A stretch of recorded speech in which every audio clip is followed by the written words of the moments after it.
As you learned in the previous lecture, in this course I'll be using the ESP32 development board to implement the remote node for the Raspberry Pi full stack upgraded application. But of course you can use any Arduino compatible board. In terms of the editing tool, the programming editing tool that we'll be using, that is the Arduino IDE 2.0, which was recently released and it was made stable.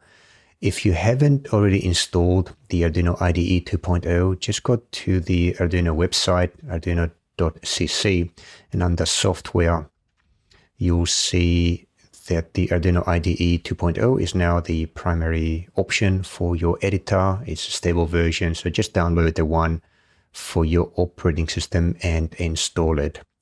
If you are using an Arduino branded board, then the Arduino IDE is ready to go, ready to use and program your board. But if you're using an ESP32 board, you would need to add support for this board to the Arduino IDE. To do that, go to the documentation pages of the ESP32 board on the ExpressIF website. You'll see it here, and then under First steps, how to installing using Arduino IDE, you'll see that there is the stable link which points to a JSON file with the necessary information for the Arduino IDE to download support for the ESP32 board.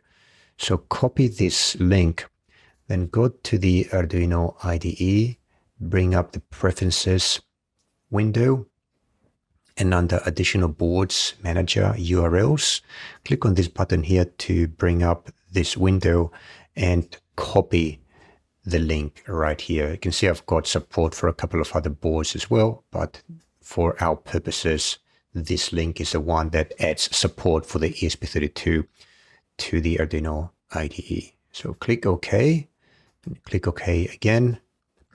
And I've already connected my ESP32 to my computer. As you can see here, it's already connected via USB.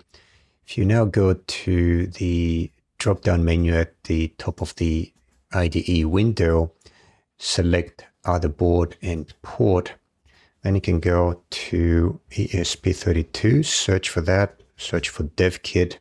In some cases, some boards can be automatically detected, especially genuine Arduino boards. Others, you'll have to search for them. So this is the board that I have, ESP32 dev module, and this is the serial port that I'm using for communications. So hit OK, and now I'm ready to program this board. You can see down the bottom right corner of the window, just bring that up a little.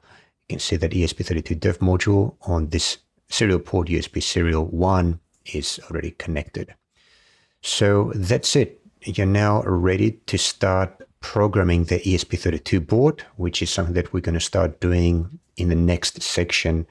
So in the next section, I'll show you how to use the BME 280 sensor on the Raspberry Pi and on the ESP32, which is a sensor that we're using to replace the original DHT22 of the original Raspberry Pi full stack application.